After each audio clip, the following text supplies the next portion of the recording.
Honorable Speaker, sir. Sir, through you, I would like to ask few clarifications, sir.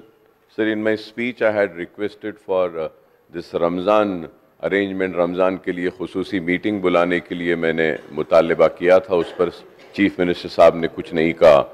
2 दिन पहले शब मेराज थी, उस वक्त हमने नुमाइंदगी की थी और चीफ मिनिस्टर साहब की ऑफिस से डायरेक्टर जनरल ऑफ पुलिस को ये बोला गया था कि मुसलमानों की जागने की रात है, तो थोड़ी देर तक दुकानों को, होटलों को खुली रखने की इजाज़त दी जाए।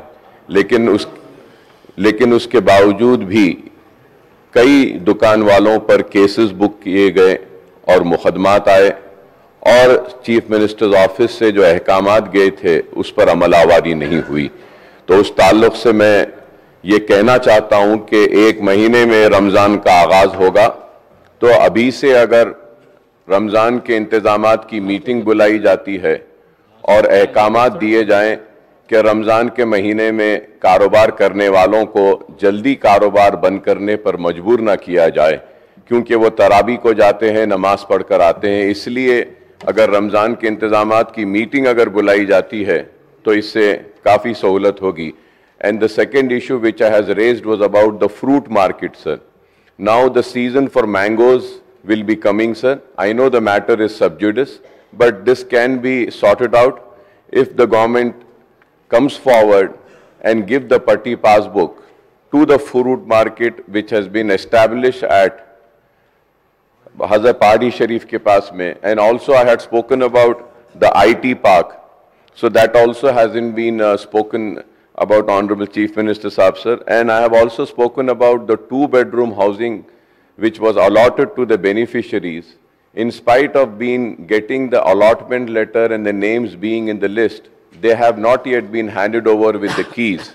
And I have also mentioned about the old area where GHMC quarters and PWD quarters were there, we had constructed. Those flats are also not handed over, sir. So I need a clarification on that. I have also spoken about food adulteration. Honorable Chief Minister Saab haven't spoken anything about that. An important issue I had raised about the traffic problem of Hyderabad city. So I had requested for a meeting of city legislatures to be called so that we could give our suggestions regarding this. And about the Waqf land, sir. So the CBCID inquiry was ordered, and I had requested to please speed up the CBCID inquiry and place the report of CBCID. So about that also nothing has been told, sir. Sir, I have also spoken about this religious tourism, sir. Pilgrimage, there is a need for provision for including the famous Gurudwaras of the city, also the famous churches like the Medak Church and also the Parsi temples, and also the Shia community Tabarukas at Bibi Ka Alawa, Khilwat Mubarak, Ashur Khana, Alawa Sartok, and also the famous dargahs can be included. So Honorable Chief Minister hasn't spoken about that, sir. Sir, also I have requested for speedy completion of Charminar pedestrianization. This pedestrianization project was started in 1991 and still it is pending, sir. I have also spoken about the summer contingency plan, sir, because summers are coming and then Ramzan is there. There are many unserved area in the city, sir, where there is a scarcity of water.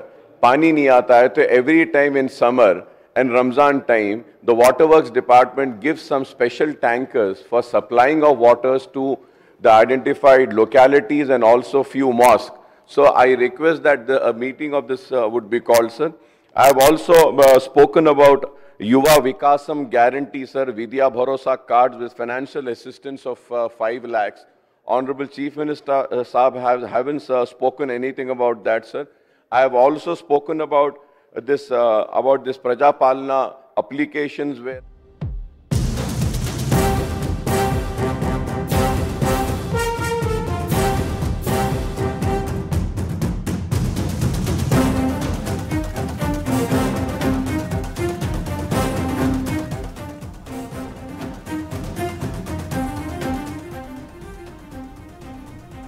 KCR కు CM Revanth Reddy సవాల్ విసిరారు. ఈ నెల 13న మేడిగడ్డ సందర్శనకు రావాలని ఆహ్వానించారు. మేడిగడ్డకు వెళ్తే అసలు బాగోతం బయటపడుతుందన్నారు రేవంత్. సభ నుంచే ముఖ్యమంత్రిని ఆహ్వానిస్తున్నానని ప్రకటించారు. ఈ రోజు బుకాయించినంత మాత్రాన వాస్తవాలు అవాస్తవాలు కావు. నేను తమరి అనుమతితోనే మా మంత్రి ఉత్తమ్ కుమార్ రెడ్డి గారికి నేను విజ్ఞప్తి చేస్తున్నా. 12 తారీఖు నాడు ఈ కృష్ణానది జలాల మీద పూర్తి స్థాయిలో చర్చకు వారు ముందుకు రావాలి. మీరు తమరు కూడా దయచేసి అనుమతి ఇవ్వాల్సిందిగా నేను విజ్ఞప్తి చేస్తున్నా అధ్యక్ష. అదేవిధంగా కాళేశ్వరం అవినీతికి సంబంధించి 13 తారీఖు నాడు ఈ సభలో ఉన్న 119 మంది శాసనసభ్యులను మేడిగడ్డ పర్యటనకు బస్సులు పెట్టి మనం తీసుకెళ్దాము. అక్కడ వారి అందం సందం, ఆ మేడి పండు బిస్కుతే పొట్టలు ఎన్ని పురుగులు ఉన్నాయో మొత్తం తీసుకెళ్లి చూపిద్దాం. దయచేసి తమరి ద్వారా ఈ సభలో ఉన్న 119 మంది శాసనసభ్యులకు, శాసన మండలిలో ఉన్న 40 మంది శాసన మండలి సభ్యులకు 13 తారీఖు నాడు ఉదయం 10:30 గంటలకు 13 తారీఖు నాడు ఉదయం 10:30 గంటలకు ఈ శాసనసభ నుంచి అందరం వెళ్ళడానికి సంపూర్ణంగా ఏర్పాట్లు మా ప్రభుత్వం చేస్తుంది. ఈ రాష్ట్రము, ఈ ప్రజలు ఈ నీళ్ల కోసం, తెలంగాణ సాధన కోసం సావు నోట్లో తలకాయలు పెట్టిన పెద్దలు కల్వకుంట్ల చంద్రశేఖరరావు గారు కూడా 12 తారీఖు నాడు డిస్కషన్లో భాగస్వామ్యం తీసుకోవాలి. 13 తారీఖు నాడు కాళేశ్వరం పర్యటన కూడా రావాల్సిందిగా ఈ వేదిక మీద నుంచి వారికి మా ప్రభుత్వం ఆహ్వానం పలుకుతుంది.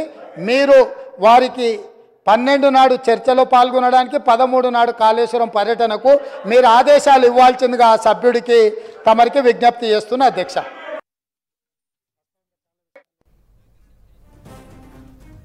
ఇక దీనిపై మరిన్ని వివరాలు శివారెడ్డి ఫోన్ లైన్ లో అందిస్తారు. శివారెడ్డి, ఎమ్మెల్యేలు ఎమ్మెల్సీలను కాళేశ్వరం తీసుకెళ్లామన్నారు, ఏంటి డీటెయిల్స్? ఎస్ అపర్ణ, ఆ రోజు 13వ తేదీన బీఆర్ఎస్ నల్గొండలో భారీ బహిరంగ సభకు ప్లాన్ చేసింది. కృష్ణా బేసిన్ ప్రాజెక్టు కేఆర్ఎంబీకి అప్పగించే ప్రక్రియను నిరసిస్తూ వాళ్ళు అక్కడ బహిరంగ సభకు ప్లాన్ చేసింది. అయితే సేమ్ కొద్దిసేపు క్రితమే అసెంబ్లీలో సీఎం రేవంత్ రెడ్డి ప్రకటన చేసిండ్రు. సేమ్ డే 13వ తేదీనే ఎమ్మెల్యేలను ఎమ్మెల్సీలను అందరినీ మేడిగడ్డ తీసుకెళ్తాం. మేడిగడ్డ దగ్గర మేడిగడ్డ ఫియర్స్ ఎట్లా కుంగిపోయినాయి, మేడిగడ్డ బ్యారేజ్ ఎట్లా కుంగిపోయింది, అదంతా కూడా చూపిస్తాం. మీరందరూ ప్రత్యక్షంగా చూడండి. దానికి ప్రతిపక్ష నేతగా కేసీఆర్ కూడా ఆహ్వానిస్తున్నాం. సభలో రాలేదు, కానీ కనీసం మేడిగడ్డకైనా రావాలని రేవంత్ రెడ్డి సభలో మాట్లాడిండ్రు. ఇప్పుడు బీఆర్ఎస్ సభకు కౌంటర్ గా మా ప్రభుత్వం మేడిగడ్డ సందర్శనకు తీసుకెళ్తుంది. ఫస్ట్ నుంచి కూడా ప్రభుత్వం ఏమో మేడిగడ్డ ఫియర్స్ కుంగిపోవడము, మేడిగడ్డ బ్యారేజ్ కుంగిపోవడము, దానిపైన కౌంటర్ చేస్తూ వస్తున్నారు. ఇటు బీఆర్ఎస్ ఏమో కేఆర్ఎంబీ ఇష్యూను టేకప్ చేసింది. కేఆర్ఎంబీ ప్రభుత్వము కృష్ణా బేసిన్ ప్రాజెక్టులన్నీ కూడా కేఆర్ఎంబీకి అప్పగించింది. ఇది దక్షిణ తెలంగాణకు అన్యాయం జరుగుతుంది. దీంతో మామనార్, రంగారెడ్డి, ఖమ్మం లాంటి జిల్లాల్లో తాగునీటికి ఇబ్బంది అవుతుంది, హైదరాబాద్ రంగారెడ్డి తాగునీటికి ఇబ్బంది అవుతుంది అని వీళ్ళు వాదిస్తూ వస్తున్నారు. కానీ దీని మీద 13వ తేదీన బహిరంగ సభ కౌంటర్ గానే ప్రభుత్వం నిర్ణయం తీసుకున్నట్టు చాలా క్లియర్ గా కనబడుతుంది. ఆ రోజు ఎమ్మెల్యేలు ఎమ్మెల్సీలు అంటే అధికార పార్టీకి సంబంధించిన ఎమ్మెల్యేలు, అధికార పార్టీ ఎమ్మెల్సీలు ఎట్లా ఉంటారు, కానీ బీఆర్ఎస్ ఎమ్మెల్యేలు ఎమ్మెల్సీలంతా ఆ రోజు సభ లాస్ట్. నిజానికి 13వ తేదీ వరకు సభ ఉంటది. కాబట్టి 13వ తేదీన ద్రవ్య వినిమయ బిల్లుకు, బడ్జెట్ బిల్లుకు ఆమోదం తెలిపే రోజు ఆ రోజు. బహుశా అది అయ్యే వరకే సాయంత్రం 3-4 అవుతుంది. బహుశా దాని తర్వాత మరి మేడిగడ్డ తీసుకెళ్తారా లేకపోతే మరుస రోజు తీసుకెళ్తారా తెలియదు. కానీ రేవంత్ రెడ్డి అయితే 13వ తేదీనే వెళ్తున్నట్టు ప్రకటించారు. ఆ రోజు బడ్జెట్ ఆమోదం తర్వాత మేడిగడ్డకు బయలుదేరే అవకాశం కనిపిస్తుంది. సేమ్ టైం బీఆర్ఎస్ వాళ్ళు అయితే నల్గొండలో బహిరంగ సభ కోసం ఎమ్మెల్యేలతో సంబంధం లేకుండా, ఎమ్మెల్సీతో సంబంధం లేకుండానే నియోజకవర్గాలకు ఇన్ఛార్జీలు వేసిండ్రు. వాళ్ళ సమక్షంలోనే జనాలను నల్గొండ తీసుకొచ్చి అక్కడ బహిరంగ సభకు అయితే ప్లాన్ చేసిండ్రు. Aparna, thank you Sivareddy.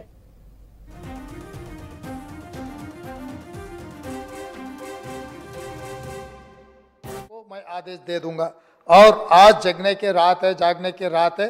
Already police commissioner and concern department को हम आदेश दे चुके हैं.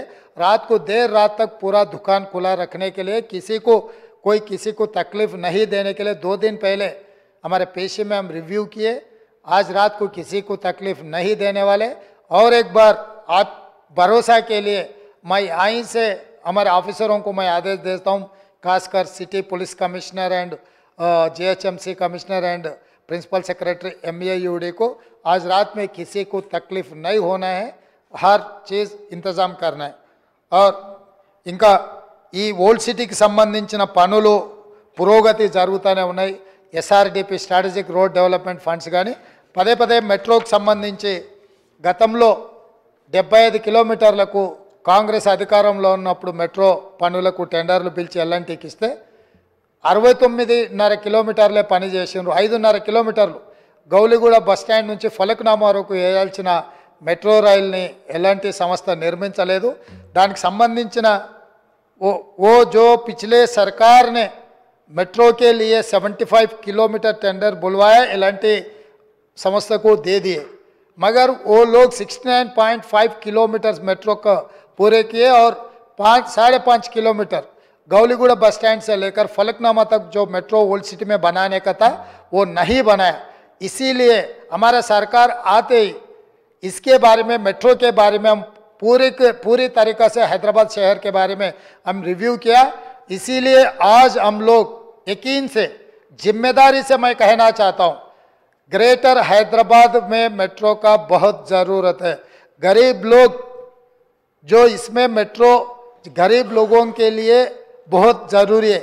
इसीलिए गौलीगुड़ा से लेकर फलकनामा, फलकनामे से लेकर चंद्रायन गुट्टे तक मेट्रो रेल डालने के लिए हम लोग आदेश दे चुके। और दूसरी बात रहा नागोल से लेकर एलबी नगर से लेकर ओवैसी हॉस्पिटल से लेकर चंद्रायन गुट्टा से लेकर P7 रोड से लेकर सीधा इंटरनेशनल हवाई जहाज अड्डा पे हम मेट्रो रेल ले जा रहे हैं। और एलबी नगर से हैत नगर तक हम मेट्रो रेल लेके जा रहे हैं। और कुकटपल्ली से आगे चंदा नगर से लेकर BHEL और रामचंद्रापुरम तक भी हम मेट्रो आगे वहाँ पर भी हम आगे ले जाने के लिए कोशिश कर रहे हैं।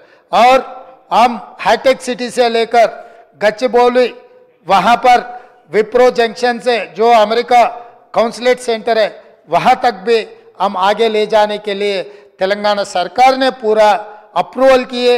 ये पूरा रिप्रेजेंटेशंस गवर्नमेंट ऑफ इंडिया को हम लोग अर्बन डेवलपमेंट मिनिस्टर को हम दे चुके हैं। केंद्र सरकार से हम लोग नेगोशिएट कर रहे हैं, क्योंकि ये बजट केंद्र सरकार ने देना है। इसीलिए हम लोग कोशिश कर रहे हैं केंद्र सरकार से कुछ पैसे लेके ये मेट्रो रेल आगे ले जाने के लिए। हैदराबाद शहर का जो पिछले मेट्रो भी हम ही ने बनाया, ये भी मेट्रो आगे हम ही लोग बनाने का है। वहीं नहीं, एयरपोर्ट से कंदकूर में जो इससे पहले सरकार जो फार्मा सिटी बोले, हम आगे अच्छा डेवलपमेंट वहाँ लाने के लिए एयरपोर्ट से लेकर कंदकूर जो फार्मा सिटी के नाम पे जो जगह लैंड एक्वायर किए वहाँ तक भी हम मेट्रो ले जाने के लिए हमारा कोशिश है। हर तरीक़ा से हैदराबाद शहर में आपको जानकारी है, क्योंकि आप 7 बार MLA जीत चुके हैं।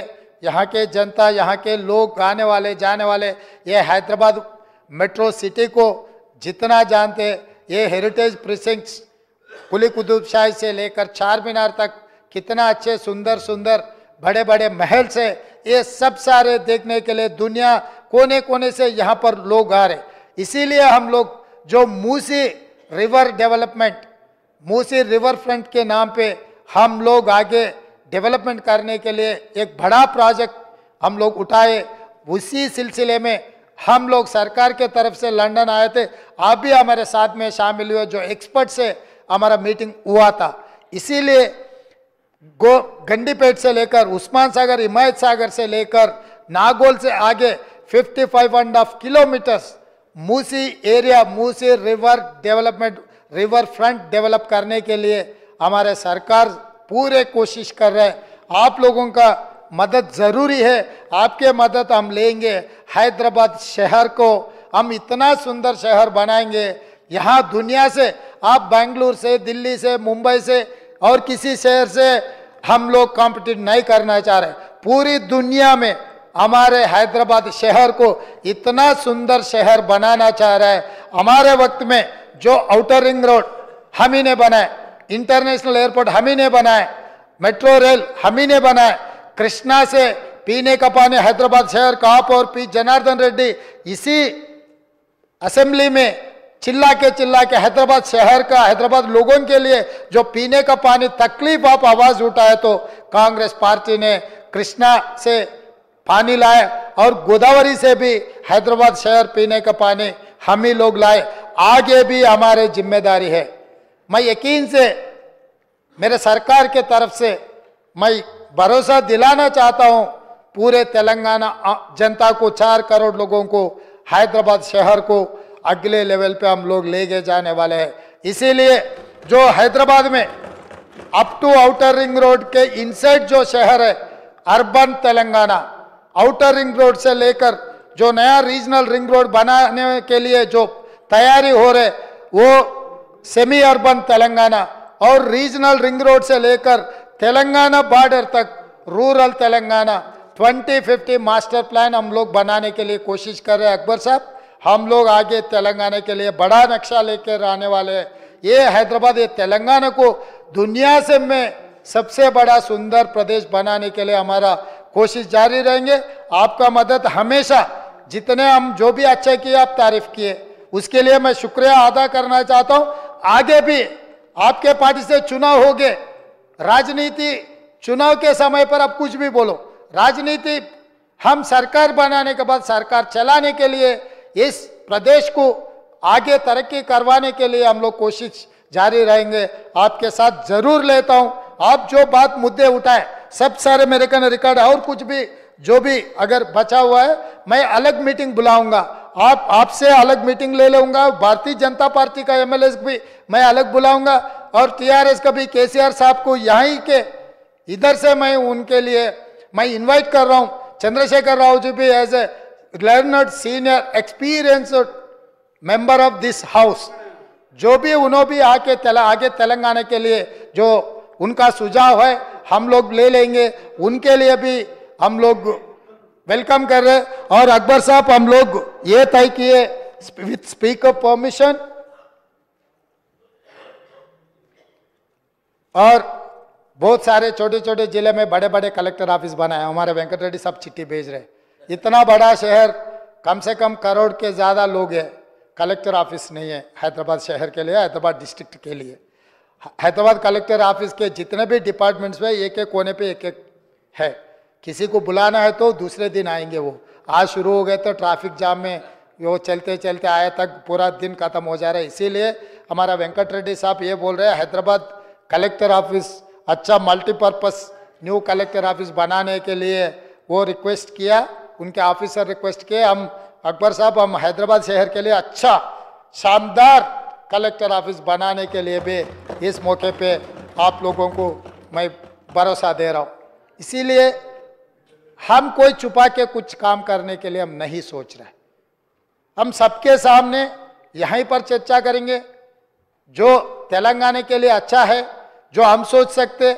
हमारे सोच से भी अगर आगे आपका सोच कुछ रहा तो हम बेशक से आपका मदद लेंगे। इसमें तो कुछ आगे पीछे होने का कुछ नहीं है। इसीलिए मैं अकबर साहब को मैं एक ही यकीन दिलाना चाहता हूं, हमारे तरफ से हर चीज हम आपके मदद लेके ये तेलंगाना तरक्की के लिए हम लोग करने वाले हैं।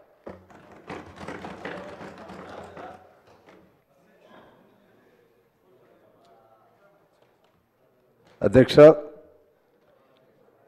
చాలా విజ్ఞానదాయకమైనటువంటి చర్చ జరిగింది ప్రాజెక్టులకు సంబంధించి. అలాగే ముఖ్యమంత్రి గారు కూడా చాలా వివరణ ఇచ్చారు. ఈ సందర్భంగా నాకు ఒకటి సూచన చేయాలనిపిస్తూ ఉంది. ఇప్పుడు ఈ రాష్ట్ర ప్రయోజనాలకు సంబంధించిన అంశం ఇది, కృష్ణా జలాలు. అలాగే అటు కూడా మన ఆంధ్రప్రదేశ్ కూడా మన తెలుగు సోదరులే. ఇద్దరి మధ్య ముఖ్యమంత్రుల స్థాయిలో కూడా సత్సంబంధాలే ఉన్నట్టుగా మనకు తెలుస్తూ ఉంది. అంతకుముందు కేసీఆర్ గారికి జగన్మోహన్ రెడ్డి గారికి చాలా మంచి సంబంధాలు ఉండేవి. అలాగే సరే రేవంత్ రెడ్డి గారికి జగన్మోహన్ రెడ్డి గారికి కూడా పెద్ద వైరుధ్యాలు అయితే ఏమి లేవు. చంద్రబాబు గారితో బాగుండొచ్చు, మీరు బాగానే ఉంటారు కదా. అందుకని ఇప్పుడు ఎక్కువగా జగన్మోహన్ రెడ్డి గారికి కేసీఆర్ గారికి బాగా అనుబంధం ఓకే, ఇప్పుడు చంద్రబాబు గారు ముఖ్యమంత్రి కాదు కదా. ఇప్పుడు ముఖ్యమంత్రి జగన్మోహన్ రెడ్డి గారు, మరి ఆయన కేసీఆర్ గారికి తమ్ముడు మరి శిష్యుడు అవుతాడు నాకు తెలియదు. చొరవ చేసి ఇద్దరు కలిసి మాట్లాడి పరిష్కారం చేసుకుంటే మంచిది. అలా కాకుండా ఎలిగేషన్స్ అండ్ కౌంటర్ ఎలిగేషన్స్ పెట్టుకోవటం వలన అది మంచిది కాదని నా అభిప్రాయం. రెండో అంశం ఏంటంటే, ఈ ప్రజావాణి సందర్భంగా అసలు ఎన్ని అప్లికేషన్లు వచ్చినాయి? ఇది మొత్తం రాష్ట్రంలో 1,28,00,000 అన్నారు. సరే, అవి అంటే ఏ జిల్లాల్లో వచ్చినాటికి పెద్ద ఇబ్బంది లేదు, అక్కడ కలెక్టర్లు వాళ్ళ బాధ్యత వహిస్తారు. ఇక్కడ ప్రజావాణి దగ్గర వచ్చినటువంటి అప్లికేషన్లకి తిరిగి ఇంతకుముందు ఒక సాంప్రదాయం ఉండేది. GID నుంచి కానీ లేకపోతే ఆయా మంత్రిత్వ శాఖల నుంచి కానీ ఎవరైనా ఒక రిప్రజెంటేషన్ చేస్తే దాని స్టేటస్ తెలియజేసి తిరిగి ఉత్తరం పంపించే సాంప్రదాయం ఉండేది. అదైతే నేను ఇప్పుడు ఈ మధ్యకాలం చూస్తల్లా. అది ఒకవేళ లేకపోతే మళ్ళీ, ఎందుకంటే పరిపాలనాపరమైనటువంటి సౌలభ్యం అది పాటించాలని చెప్పి నేను కోరుతా ఉన్నాను. ఒక్క మాట చెప్పి నేను సెలవు తీసుకుంటాను. ఇంతకుముందు కొన్ని అంశాల మీద ప్రస్తావన చేశాం. ముఖ్యమంత్రి గారు నోట్ చేసుకున్నాము అని చెప్పారు. వాటి మీద కొద్దిగా సీరియస్గా తీసుకుని మీరు అన్ని పాయింట్ టు పాయింట్ ఇక్కడ వివరణ ఇవ్వాల్సిన పని లేకపోయినా మీరు మీ అధికారులు రాసిన దాన్ని మీరు గమనంలో తీసుకుని వాటి పరిష్కారానికి, నేను చేసినటువంటి ఆరోపణలపైన విచారణ చేయించడానికి ఇవన్నీ కూడా మీరు సిద్ధపడాలని చెప్పి కోరుతూ, ఆఖరిగా మా దగ్గర స్పాంజ్ ఐరన్ అని అంటే NMDC ఒకప్పుడు దక్షిణ దక్షిణాసియాలోనే పెద్ద పరిశ్రమ, అది 500 ఎకరాలు ఉంటుంది. అది NMDC తీసుకుని ఇప్పుడు క్లోజ్ వేసి చేయడానికి ప్రయత్నాలు చేస్తూ ఉన్నారు. అది బయ్యారంలో ఉన్నటువంటి ఐరన్ ఓర్ని బేస్ చేసుకుని అక్కడ నుంచి అది రా మెటీరియల్గా పనికొస్తుందనే దాంతో ఆ స్పాంజ్ ఐరన్ అప్పుడు ప్లాన్ చేశారు. ఇప్పుడు దయచేసి అటు బయ్యారం, మనకేమో విభజన చట్టంలో బయ్యారం స్టీల్ ప్లాంట్ ఇస్తామని చెప్పి అంగీకరించబడింది. అది కూడా అడుగు ముందుకు పట్టలేదు. ఉంటే స్టీల్ ప్లాంట్ అన్నా రావాలి, లేకపోతే ఆ బయ్యారం ఐరన్ ఓర్ని ఈ స్పాంజ్ ఐరన్ అంటే NMDC ఆధ్వర్యంలోని స్పాంజ్ ఐరన్ ప్లాంట్కి లింకప్ చేయటం ద్వారా రెండు ప్రాంతాలను కూడా బతికించే చర్య తీసుకుంటే కొన్ని వేల మందికి తెలంగాణలో ఉపయోగంలో వస్తుందని, ఉపాధి కల్పించబడుతుందని నేను గౌరవ ముఖ్యమంత్రి గారి దృష్టికి తీసుకెళ్తూ ఈ అంశాలపైన శ్రద్ధ పెట్టాలని చెప్పి కోరుతా ఉన్నాను. There are no amendments to the motion of thanks to the address by the Governor. The question is that the following motion moved by Sri Vemula Veeresham and seconded by Sri N.M. Srinivas Reddy is before the House. That an address be presented to the Governor as follows. That the members of Telangana Legislative assembled at this second session are deeply grateful to the Governor for the address which she has been pleased to deliver to the members of the 3rd Telangana Legislative Assembly on 08/02/2024. Those who are for the motion, please say aye. Those who are against, please say no. Ayes have it. The motion is carried. సభను రేపు అనగా శనివారము తేదీ ఫిబ్రవరి 10వ తేదీ 2024 మధ్యాహ్నం 12 గంటలకు తిరిగి సమావేశము అగుటకు వాయిదా వేస్తున్నాను. Thank you. కేసీఆర్ కు సీఎం రేవంత్ రెడ్డి సవాల్ విసిరారు. ఈ నెల 13న మేడిగడ్డ సందర్శనకు రావాలని ఆహ్వానించారు. మేడిగడ్డకు వెళ్తే అసలు భాగోతం బయటపడుతుందన్నారు రేవంత్. సభ నుంచే ముఖ్యమంత్రిని ఆహ్వానిస్తున్నానని ప్రకటించారు. బుకాయించినంత మాత్రాన వాస్తవాలు అవాస్తవాలు కావు. నేను తమరి అనుమతితోనే మా మంత్రి ఉత్తమ్ కుమార్ రెడ్డి గారికి నేను విజ్ఞప్తి చేస్తున్నా. 12 తారీఖు నాడు ఈ కృష్ణానది జలాల మీద పూర్తి స్థాయిలో చర్చకు వారు ముందుకు రావాలి. మీరు తమరు కూడా దయచేసి అనుమతి ఇవ్వాల్సిందిగా నేను విజ్ఞప్తి చేస్తున్నా అధ్యక్ష. అదేవిధంగా కాళేశ్వరం అవినీతికి సంబంధించి 13 తారీఖు నాడు ఈ సభలో ఉన్న 119 మంది శాసనసభ్యులను మేడిగడ్డ పర్యటనకు బస్సులు పెట్టి మనం తీసుకెళ్దాము. అక్కడ వారి అందం సందం, ఆ మేడి పండు బిస్కుతే పొట్టలో ఎన్ని పురుగులు ఉన్నాయో మొత్తం తీసుకెళ్లి చూపిద్దాం. దయచేసి తమరి ద్వారా ఈ సభలో ఉన్న 119 మంది శాసనసభ్యులకు, శాసన మండలిలో ఉన్న 40 మంది శాసన మండలి సభ్యులకు 13 తారీఖు నాడు ఉదయం 10:30 గంటలకు 13 తారీఖు నాడు ఉదయం 10:30 గంటలకు ఈ శాసనసభ నుంచి అందరం వెళ్ళడానికి సంపూర్ణంగా ఏర్పాట్లు మా ప్రభుత్వం చేస్తుంది. ఈ రాష్ట్రము, ఈ ప్రజలు ఈ నీళ్ల కోసం, తెలంగాణ సాధన కోసం సావు నోట్లో తలకాయలు పెట్టిన పెద్దలు కల్వకుంట్ల చంద్రశేఖరరావు గారు కూడా 12 తారీఖు నాడు డిస్కషన్లో భాగస్వామ్యం తీసుకోవాలి. 13 తారీఖు నాడు కాళేశ్వరం పర్యటన కూడా రావాల్సిందిగా ఈ వేదిక మీద నుంచి వారికి మా ప్రభుత్వం ఆహ్వానం పలుకుతుంది. మీరు వారికి 12 నాడు చర్చలో పాల్గొనడానికి, 13 నాడు కాళేశ్వరం పర్యటనకు మీరు ఆదేశాలు ఇవ్వాల్సిందిగా ఆ సభ్యుడికి తమరికి విజ్ఞప్తి చేస్తున్న అధ్యక్ష. ఈ నెల 21 నుంచి 24 వరకు జరిగే మేడారం మహాజాతరకు అన్ని ఏర్పాట్లు పూర్తి చేశామన్నారు మంత్రి సీతక్క. వైభవంగా సమ్మక్క సారలమ్మల జాతర నిర్వహిస్తామన్నారు. జిల్లా కలెక్టర్ ఎస్పీతో కలిసి అమ్మవార్ల గద్దెల దగ్గర ఏర్పాట్లను పరిశీలించారు. 4000 మంది పారిశుద్ధ్య కార్మికులు, వైద్యశాఖ నుంచి 30 ప్రత్యేక హెల్త్ క్యాంప్స్, అంబులెన్స్, ఆర్టీసీ మహిళా సిబ్బందికి టికెట్ కౌంటర్స్ దగ్గర ప్రత్యేక వసతి సదుపాయాలు ఏర్పాటు చేశామన్నారు. ఆర్డబ్ల్యూఎస్ ఆధ్వర్యంలో 14 క్లస్టర్లు, 279 యూనిట్స్ ద్వారా 5532 టాయిలెట్స్ ఏర్పాటు చేసినట్లు చెప్పారు. వీఐపీల తాకిడితో సాధారణ భక్తులకు ఎలాంటి ఇబ్బంది కలగకుండా జాగ్రత్తలు తీసుకుంటామన్నారు మంత్రి సీతక్క. గుడి శుద్ధి పండుగ నిన్న టెంపుల్ అంతా కూడా శుభ్రం చేసి శుద్ధి పండుగను నిర్వహించడం జరిగింది. నెక్స్ట్ వచ్చే బుధవారం మండమెలిగే పండుగ ఉంటుంది. ఆ తర్వాత వచ్చేటువంటి బుధవారం నుంచి మహాఘట్టము, మరి మహాజాతర, ప్రజలందరూ ముఖ్యంగా సమ్మక్క సారలమ్మ భక్తులు ఎదురు చూసేటువంటి మహాజాతర బుధవారం అంటే ఫిబ్రవరి 21వ తారీఖు నుంచి 24 వరకు జరుగుతున్న ఈ సందర్భంగా ఇక్కడటువంటి పూజారులు కానీ, అదేవిధంగా అధికార యంత్రాంగం కానీ, మరి ఇక్కడటువంటి అన్ని రకాల అధికారులు అందుబాటులో ఉండి ఎప్పటికప్పుడు వచ్చిపోయేటువంటి భక్తుల యొక్క సౌకర్యార్థం ఏర్పాట్లను కూడా సమీక్షిస్తూ ఉన్నారు. కలెక్టర్ గారు, ఎస్పీ గారు, పిఓ గారు, అదేవిధంగా ఎండోమెంట్, అడిషనల్ కలెక్టరు, ఇతర పోలీస్ అధికారులు. నిజంగా గతంలో ఇంత రష్ ఇంత ముందు నుంచి ఎప్పుడు కూడా మనం చూసి ఉండలేము. ఈసారి చాలా ముందు నుంచి ఇప్పటికే జాతర ఈరోజు చూస్తే దాదాపుగా ఇంకా 13-14 రోజులు ఉన్నప్పటికీ జాతర యొక్క పరిస్థితి ఇప్పటికే సంతరించుకున్నది. ట్రాఫిక్ అంటే అన్నీ కూడా సులభంగా అయ్యే విధంగా పోలీస్ యంత్రాంగం కూడా ఎప్పటికప్పుడు మానిటరింగ్ చేస్తున్నటువంటి పరిస్థితి, ఎక్కడ కూడా ఇబ్బందులు లేకుండా.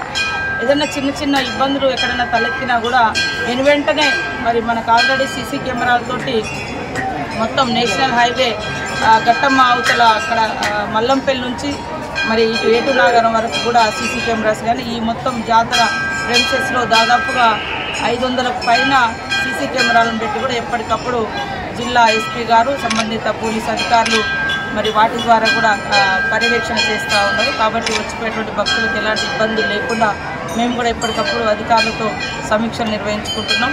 ఎలాంటి భయం లేకుండా భక్తులందరూ స్వేచ్ఛగా, సంతోషంగా, కుటుంబంతో తరలి రావాల్సిందిగా పేరు.